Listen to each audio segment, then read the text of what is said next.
Este video es para quienes están pensando en migrar, para quienes están pensando en enviar a sus hijos a estudiar afuera o para quienes ya estén afuera y quieren pasar las pruebas de suficiencia en idiomas para poder trabajar y mejorar sus ingresos. Si piensas que en este país no hay futuro como muchos de nosotros, estudiar es la mejor forma de migrar por un montón de razones. En esta entrevista con Paulina Carpio no solo te cuento la historia de una mujer que se propuso una meta y con ella viajó por un montón de países, sino que te cuento cómo fue que ella, gracias a la coyuntura de que su hija tiene una discapacidad auditiva, inventó un sistema para el aprendizaje de idiomas impresionante. Al principio la idea era que su hija aprenda el español. Hoy ella comparte esta metodología para aprender otros idiomas. Ella no solo aplicó esos conocimientos en inglés, sino que con una ingeniería industrial le dio un giro total a la posibilidad de aprender una lengua y sobre todo a pasar las pruebas IELTS y el TOEFL para trabajar en Estados Unidos, en Canadá, en Reino Unido y Australia. Si estás pensando migrar o estás pensando mandar a uno de tus hijos, sería bueno que vieras esta entrevista de pies a cabeza. Si estás viendo esto en Facebook, déjame contarte que la versión completa está en mi canal de YouTube, donde me encuentras como @MatíasDávila.es. La versión en Facebook es una edición que tiene el fin de ser un abrebocas. Bienvenido. Hoy estoy con Paulina Carpio. La Paulina Carpio tiene una vida bastante interesante y me va a contar una cosa puntual. Todo el tiempo estaba hablando de migración, de migración, de migración. Oye, es fácil irse. Una. Dos, es fácil conseguir trabajo donde vas a migrar, porque ahora abres el TikTok y estás, ya te dicen que puedes ir a Australia, dicen que puedes ir a Nueva Zelanda, ya te dicen que puedes ir a donde quieras, a los Estados Unidos, al Canadá, a Europa. Oye, parecería fácil. Tres, bajas del avión y empiezas a facturar. ¿Cómo es la cosa? Y yo quiero contarte algo más que hace la Paulina y lo vamos a ir desarrollando en esta entrevista. Así que te doy la bienvenida, Pauli, querida. Gracias, estás en tu casa. ¿Cómo estás? Quiero que me cuentes primero a breves rasgos en qué países has estado y desde qué edad. Ok, la primera vez que salí del Ecuador tenía 18 años y fui como la primera becada al TEC de Monterrey. La primera latinoamericana becada al sistema TEC de Monterrey. Ahí hice mi carrera como ingeniero industrial y de sistemas. Para mí fue un honor graduarme porque fui además de becada, me gradué con honores. Entonces ahí estaba flameando la bandera del Ecuador en México. Entonces fue para mí algo muy importante. Más tarde regresé a trabajar con las comunidades indígenas. Y ellos me preguntaban, ok, en el proceso de producción todo está bien, pero esto ¿cómo se traduce en dinero? ¿Cómo vamos a hacer que tengamos más producción y cómo vamos a abaratar los costos? Entonces yo sabía cómo hacerlo por los medios de los procesos, sabía HACCP, sabía muchas técnicas japonesas, pero no sabía cómo eso influenciaba en la parte económica del producto final. Okay. Entonces, los medios económicos en ese entonces para mí eran limitados, porque ya hice una una carrera que estaba financiada en parte y la otra becada y tenía que pagarla. Entonces comencé a estudiar. La Paulina viene de estudiar de México, viene del TEC de Monterrey y llega al Ecuador. Como todas las personas que van a estudiar afuera, llega a tratar de aplicar sus conocimientos. Y creo que ese es el caso de tu hijo, de tu hija, que en este momento le tienes becado o que piensas mandarle a estudiar afuera. Ok, ya sabe la carrera, viene y aplica. Hasta aquí estamos con Pauli. Dale. Entonces, bueno, los indígenas como tal para mí eran un incentivo porque estaba haciendo patria. Pagábamos por cada proyecto que yo desarrollaba, por cada $1,000 que el Ecuador pagaba en ese proyecto, habían $10,000 de pago de deuda externa en el país que nos había prestado al Ecuador. Entonces yo estaba feliz de hacerlo. Y comencé a desarrollar mi maestría aquí en el Ecuador y con un convenio de esa maestría me fui a terminarla en el Japón, donde estudié management para empresas japonesas, dirigido por catedráticos japoneses obviamente, y nuevamente recibo una beca pero del gobierno japonés para estar incluida dentro de sus aulas. Termino el programa. ¿Cuánto tiempo estás en el Japón? Un año. Un año. Regreso y Eso catapultó mi carrera profesional porque ya tenía la experiencia laboral, no solamente en las comunidades indígenas, sino en una multinacional, donde además incluía a personas con discapacidad auditiva. Y fui gerente de una nueva multinacional. Para mí es igual algo importantísimo porque es una de las mejores multinacionales que existen en el mundo, es DHL, y yo era gerente de carga pesada y manejamos los estándares más altos en lo que es la carga, el consumo masivo, la logística. Y bueno, fue impresionante para mí no solamente trabajar ahí, sino ser gerente del área, y manejaba como gerente del área para el país la parte financiera y la parte de operaciones, más la parte de negocios, porque es un servicio que se presta a empresas. Ok, todo este proceso empezó con el sueño de una niña de 18 años que dijo, voy a estudiar ingeniería industrial, y empieza ahí todo este proceso. ¿Por qué hago una pausa aquí? Porque me imagino que hay personas que en este momento tienen, de hecho tengo un gran amigo que le mando un saludo desde aquí al Fabricio Ceballos, tiene a su hija estudiando en Rusia, tengo otra amiga muy buena, Andrea está con su hijo estudiando en Buenos Aires, en Córdoba. Entonces cada uno tiene unos sueños y dice, ¿dónde llegará? Bueno, yo creo que hay que vivir un día a la vez. Pero ¿qué le pasó a la Paulina? La Paulina llega después de estudiar, es buena en lo que hace, consigue una maestría para ir al Japón, vuelve y ya tiene un cargo importante. Ok, van 2 países, ¿sí? No quiero ir mucho a tu historia personal de éxito, que es fabulosa.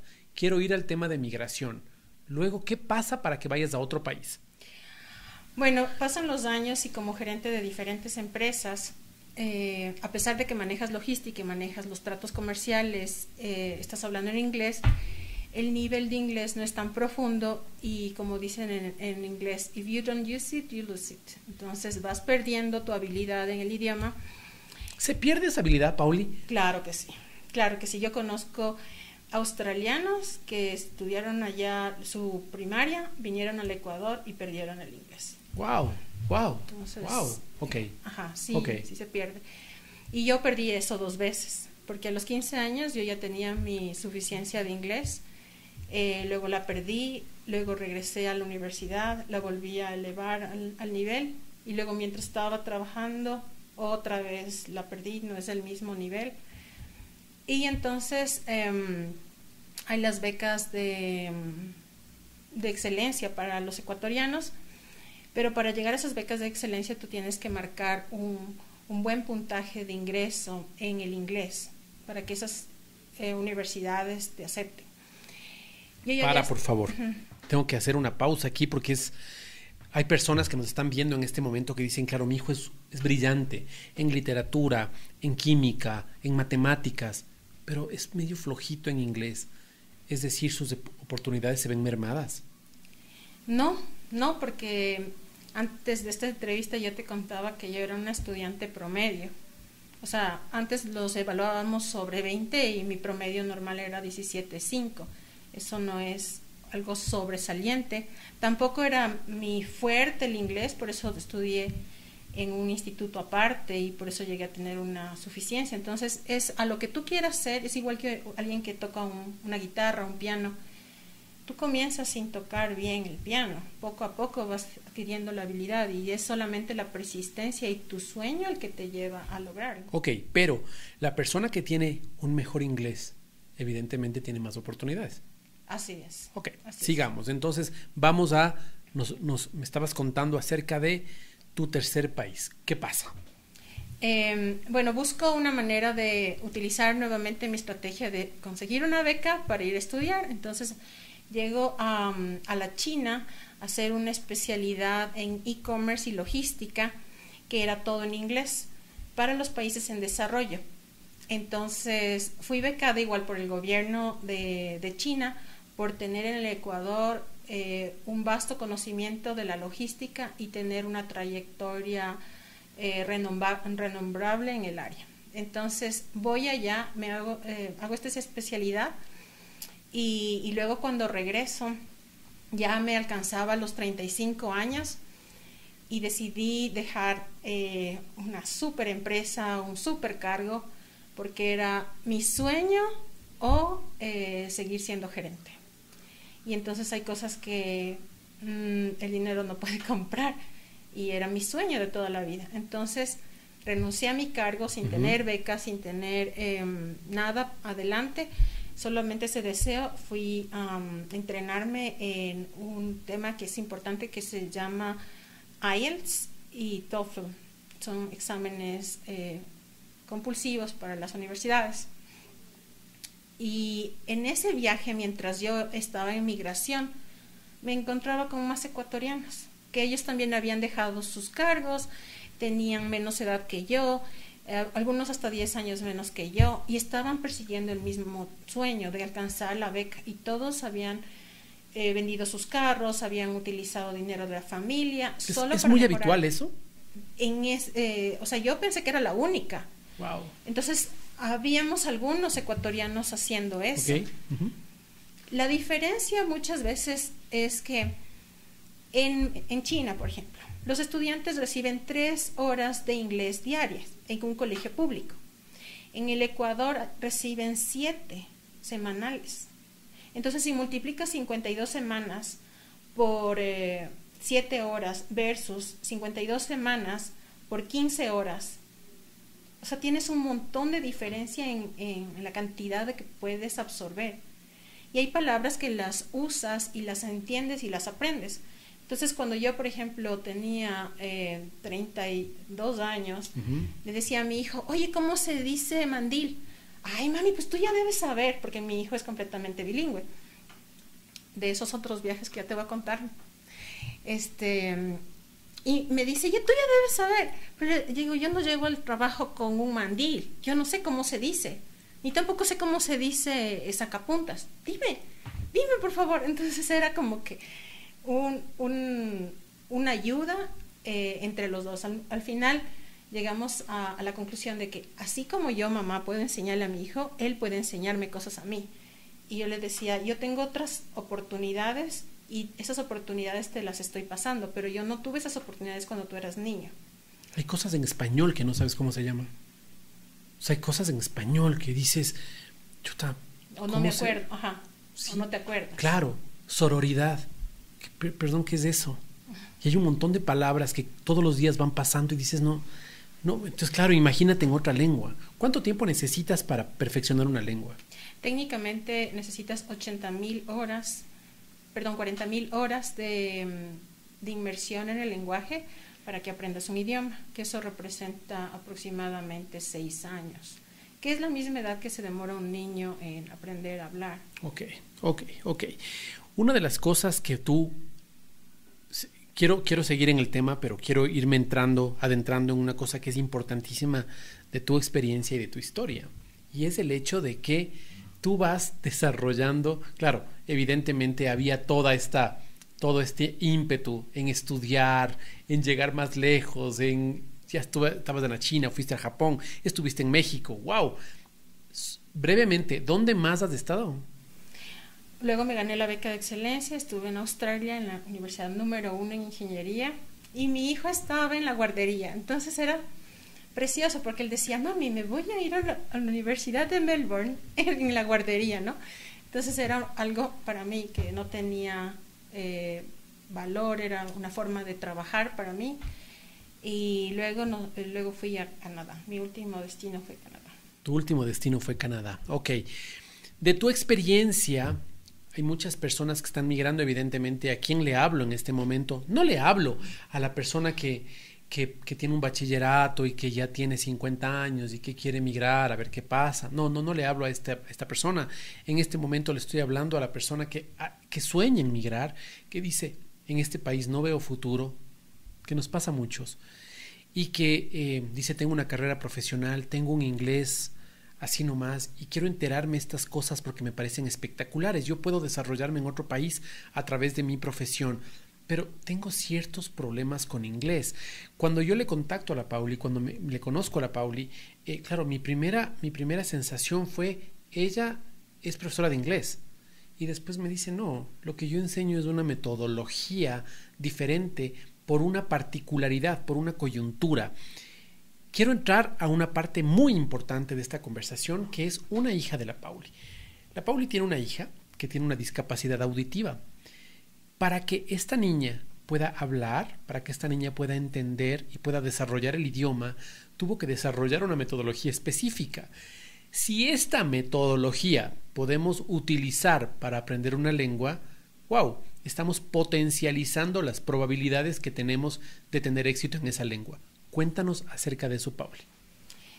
Claro, como soy ingeniero industrial, lo primero que hago en todos mis trabajos es estandarizar las cosas.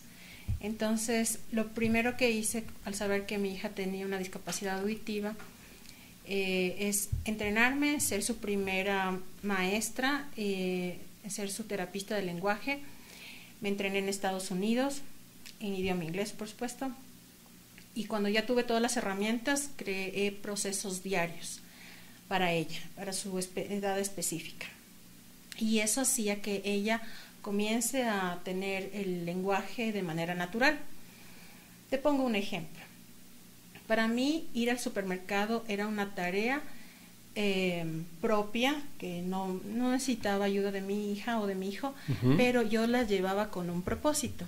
Cuando yo iba al supermercado, todo es colorido, y entonces ella conocía que era la cebolla, que era redonda, que era blanca, que íbamos a contar 3 cebollas, que íbamos a ponerle en una funda, y ella hacía conmigo las compras. Entonces, eso versus mostrarle a un niño una foto de una cebolla y decirle que es el color blanco, hay un mundo de diferencia.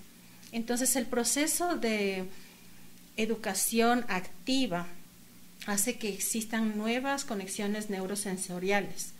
Los dolores son importantes, el ambiente, el ruido.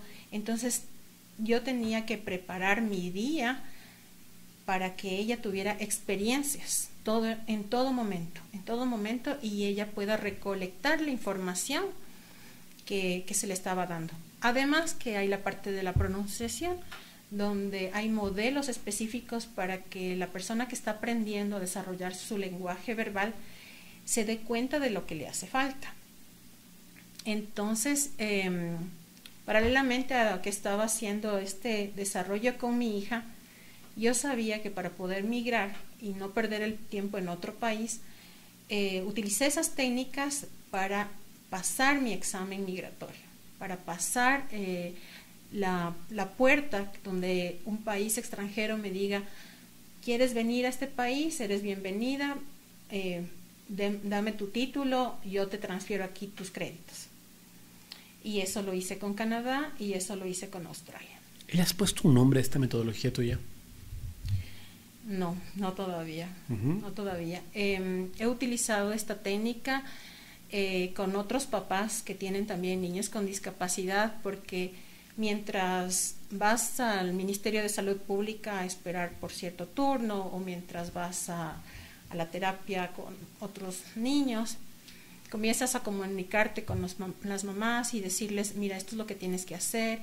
Cuando vas a una nueva terapista, no creen que tiene una discapacidad auditiva, porque habla muy bien mi hija, y eso me ha ayudado a comprobar que es un método eficiente. El mismo sistema utilicé para mi hijo. Mientras mi hija aprendía lenguaje hablado, mi hijo aprendía inglés, y la diferencia de edad son 5. Entonces, mientras la una tenía 2 años y medio, él tenía 7 años, y él lee completamente libros.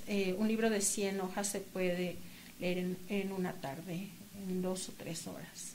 Ok, dame entonces una idea de cómo cómo se aplica tu formato, tu metodología. Dame una idea, principalmente para las personas que en este momento nos están viendo, porque estoy seguro de que hay personas que dicen, oye, a ver, ella me está diciendo que lo que ella me va a ayudar, que su metodología me puede ayudar a pasar el examen que en este momento necesito pasar.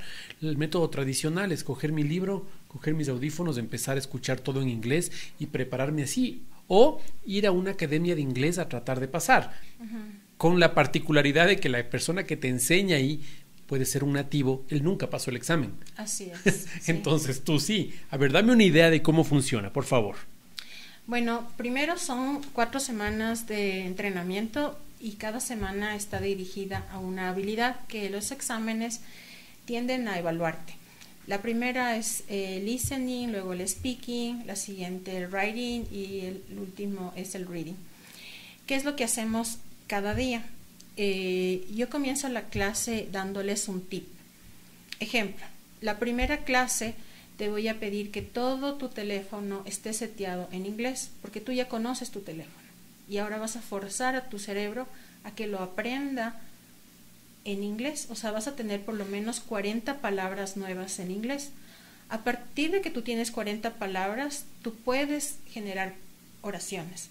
Cuando tú te comunicas con alguien, dices, yo quiero, yo amo, vamos a la calle. No necesitas más de 2 o 3 palabras unidas para hacerte entender. Entonces, si tú ya tienes ese nivel, ahora, ¿cómo adquieres más vocabulario? Entonces, esa es la primera cosa que pido en la clase. Les pido que el tiempo que utilizan para ver televisión esté enfocado en 2 series de Netflix, donde yo ya he revisado cómo está la estructura de la comunicación dentro de esa serie, porque no es lo mismo ver inglés de la calle que inglés más estructurado. Entonces, hay ciertas series que son bastante buenas y que ayudan a los padres, porque ahora tengo grupos de personas adultas que tienen niños. Entonces, yo les digo que la clase y que su tarea sea familiar. Entonces, van a ver esta serie con sus hijos y es una manera de que ustedes les enseñan a sus hijos también el inglés. Tengo otros estudiantes, en cambio, que aprenden español y es la misma serie, pero en español. Y claro, ellos lo desarrollan así. Es el tiempo familiar haciendo cosas que van a hacer con propósito. Una cosa que me llama muchísimo la atención es estas nuevas conexiones neuronales. Es decir, una cosa es tener un libro enfrente y otra cosa es vivir la experiencia del libro. Es decir, una cosa es aprender karate con un folleto y otra cosa es aprender karate en el gimnasio. En el gimnasio es muy probable que yo aprenda karate de forma más rápida, me estoy divirtiendo, estoy haciendo lo que me gusta, estoy interactuando. Me parece súper interesante, súper interesante. Sí, otra cosa que también es bueno, les enseño cómo tomar notas, porque no es lo mismo tomar notas sin un orden, a saber por qué debes tener específicamente tu libreta de cierto modo. ¿Por qué desarrollé esto? Porque necesitaba ganar tiempo dentro de los exámenes. Entonces llegué a estudiar técnicas para tomar notas, para composición. Estudié en el Canadá para eso, igual en Estados Unidos, en Australia también. Entonces son herramientas de diferentes partes del mundo, pero además unido a la técnica de discapacidad de mi hija. Además, por ejemplo, la música. Espera un rato. Te está hablando una persona que está formada en algunos países, que ha llegado a cierto grado de excelencia y que por una particularidad, repito, por una coyuntura en la vida que es su hija, une toda su formación y además su vivencia para sacar un método que a ella le ha funcionado y que ahora lo trabaja. Me parece súper interesante. Gracias. Súper interesante. Me ibas a decir algo, perdón. Básicamente las herramientas que les doy también exigen que el estudiante esté motivado y también para eso utilizo la música. Entonces, cada quien viene en la semana de listening, viene con su canción favorita. Vemos en YouTube su canción favorita y yo les explico por qué esa estructura gramaticalmente es importante. Ok, a ver, entonces, vamos a recapitular. ¿Cuántas semanas son de curso? 5. 5 semanas. La primera semana es de listening. Para listening utilizamos, nos diste, ¿cuántos tips de este tipo le das a tus estudiantes? Diariamente son 3 tips. 3 tips, ok. Tres trucos. Es de alguna forma el zumo de la naranja lo que les das, ¿no es cierto? Es decir, le das el extracto mismo de, wow, y les explico chévere. Además por qué. Ok. Aquí viene el tema de la música. ¿En listening? En el listening viene la música, la televisión, la serie que me contaste. Serie que tú puedes escoger. Tienes 2 series para escoger, el teléfono, también la computadora. Si bien es tu medio de trabajo la computadora, entonces le seteas en inglés y ya tienes más palabras. Ok, ahí tienes la primera semana. ¿La segunda semana es? La segunda semana es de speaking. Entonces ahí utilizamos también el teléfono para grabar tu voz y ir revisando qué estás pronunciando erróneamente. Damos tips para saber cómo funcionan las estructuras gramaticales más completas y cuándo utilizarlas, porque no es lo mismo decir algo en presente, pasado y futuro. Eso lo hace un niño de 6 años, pero alguien que te maneja el pasado con el presente y te está contando una historia en español es complejo, y ya sabes que es un chico de 16, 17 años que conoce bien el español.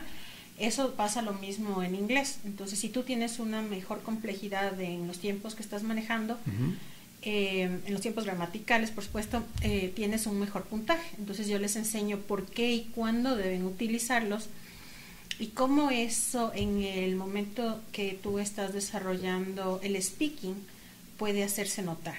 Ok. ¿La tercera semana? La tercera semana hacemos reading. Reading, ok. Entonces ahí viene una estrategia súper importante. Bueno, muchas estrategias, son muchos tips. El primero es cómo leer con velocidad acelerada, cómo escanear, cómo mover los ojos. Es una lectura rápida como la lectura rápida que te enseñan en español, pero tú lo vas a enseñar en inglés. Yo lo voy a enseñar en inglés y te voy a enseñar cómo están estructurados los ensayos en inglés, porque la estructura de un ensayo en español no es la misma que en inglés. Entonces hay una estructura básica y les explico cómo se une esa estructura en todo el ensayo, o sea, desde el inicio, párrafo por párrafo, al final en la conclusión, y dónde o cómo buscar respuesta cuando es el momento de escanear. Ok. Cuarta semana. Ojo, en la tercera semana y en todas las semanas anteriores, cada día tienes 3 tips. 3 tips que hay que desarrollar. Vamos a la cuarta semana. La cuarta semana tenemos el write. Entonces, sacamos de una base de datos de los últimos exámenes una pregunta clave, o sea, de los tipos de preguntas que hay ahí, y lo desarrollamos en tiempo real juntos. Porque hay 2 momentos. Tú como escritor debes saber, tienes que desarrollar un mapeo de lo que vas a escribir y luego generas esa composición, ¿verdad? Entonces, ingresa. ¿Cuánto tiempo debes detenerte a hacer esa estructura? Cuando estás en el examen tienes mucha presión. Ningún profesor te va a mostrar cómo manejar esos nervios. Yo sí te enseño porque es un vómito de ideas que sale en ese momento. Entonces tienes que saber, de la misma manera que aprendiste a tomar notas, todas estas semanas estuviste tomando notas y ahí es el momento en que vas a aplicar nuevamente la técnica. Todas esas ideas van a estar estructuradas de manera que tú sepas cómo utilizar la estructura para generar tu proyecto final, tu ensayo. Y tu ensayo tiene 3 momentos, como te digo, la creación del mapa, posteriormente la elaboración del producto y luego la edición.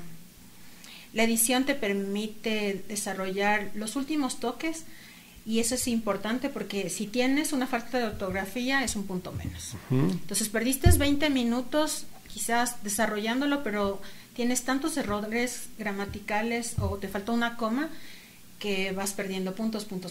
Además hay un número mínimo de palabras para que esté bien el ensayo. Entonces trabajamos con tiempo, les muestro cómo yo lo hago, hacemos los mapas en conjunto y entonces la gente puede ver que es posible. O sea, no es un profesor que les dice, a ver, hagan, así se hace, y no, vamos a hacerlo en tiempo real. Ellos son quienes me toman el tiempo. Y luego vamos todos editando el producto. Ellos también hacen en paralelo otros ejercicios y van mandándonos los ejercicios para que en tiempo real igual vamos viendo por qué la estructura es correcta gramaticalmente o no. Les doy trucos para que vean en su preparación cómo mejorar esa estructura. Y al final, la última semana, que es la quinta, hacemos un compilado de lo que hemos aprendido en cada semana. Entonces un día se hace el resumen, vamos a la práctica, cada quien tiene una evaluación y les muestro en qué nivel están, en qué nivel realmente están, porque no es lo mismo que se hayan evaluado el primer día de clases versus estar evaluados después de 5 semanas. Entonces ya ven cuál es su dificultad, qué es lo que les falta, les doy una retroalimentación a cada uno y cerramos el curso de tips para IELTS. Y tenemos una segunda fase. No puedes mejorar tu puntaje si no tienes una buena estructura gramatical. Ya sabes los trucos, ahora en cambio reforzamos en otras 5 semanas el nivel B1, B2, C1 y mostramos qué se busca en el nivel C2, tanto en vocabulario como en gramática. Y mientras estamos haciendo ese refuerzo de gramática, hacemos solo práctica, porque ya saben los trucos, entonces vamos a la práctica. Entre los 2 etapas de esto hemos aproximadamente llenado 2 meses y medio. Y es el tiempo específico que todos los sistemas de IELTS, que es este examen tan importante para ciertos países, te pide que no te prepares menos de 3 meses, de 2 a 3 meses, y este tiempo te permite sacar tu mejor nivel. Perfecto. ¿Cómo te contacto? Mi página en LinkedIn es linkedin.com/in de internacional /Paulina Carpio. Ok, ¿solo te puedo ubicar en LinkedIn? No, también WhatsApp. Ok, hagamos una cosa. Vamos a poner el número de la Pauli aquí abajo para que tú puedas comunicarte con ella, porque tienes un número extranjero, tienes un número afuera, entonces es súper complicado, pero aquí está el número de la Pauli para que tú puedas contactarte con ella. Me parece sumamente válido lo que está ofreciendo la Pauli, me parece súper interesante su historia también, me parece muy válido que las personas que tengan experticias en un sinnúmero de cosas puedan sintetizar muchos de sus aprendizajes en una cosa puntual. Lo valoro un montón. Lo valoro y te agradezco, Pauli. Te agradezco un montón por haber venido. No, gracias a ti. Creo que es una oportunidad que no hay que perder. Gracias, Pauli. Gracias a ti, Mati. Esto fue Matías Dávila. Esto es La Radio Fuera de la Radio.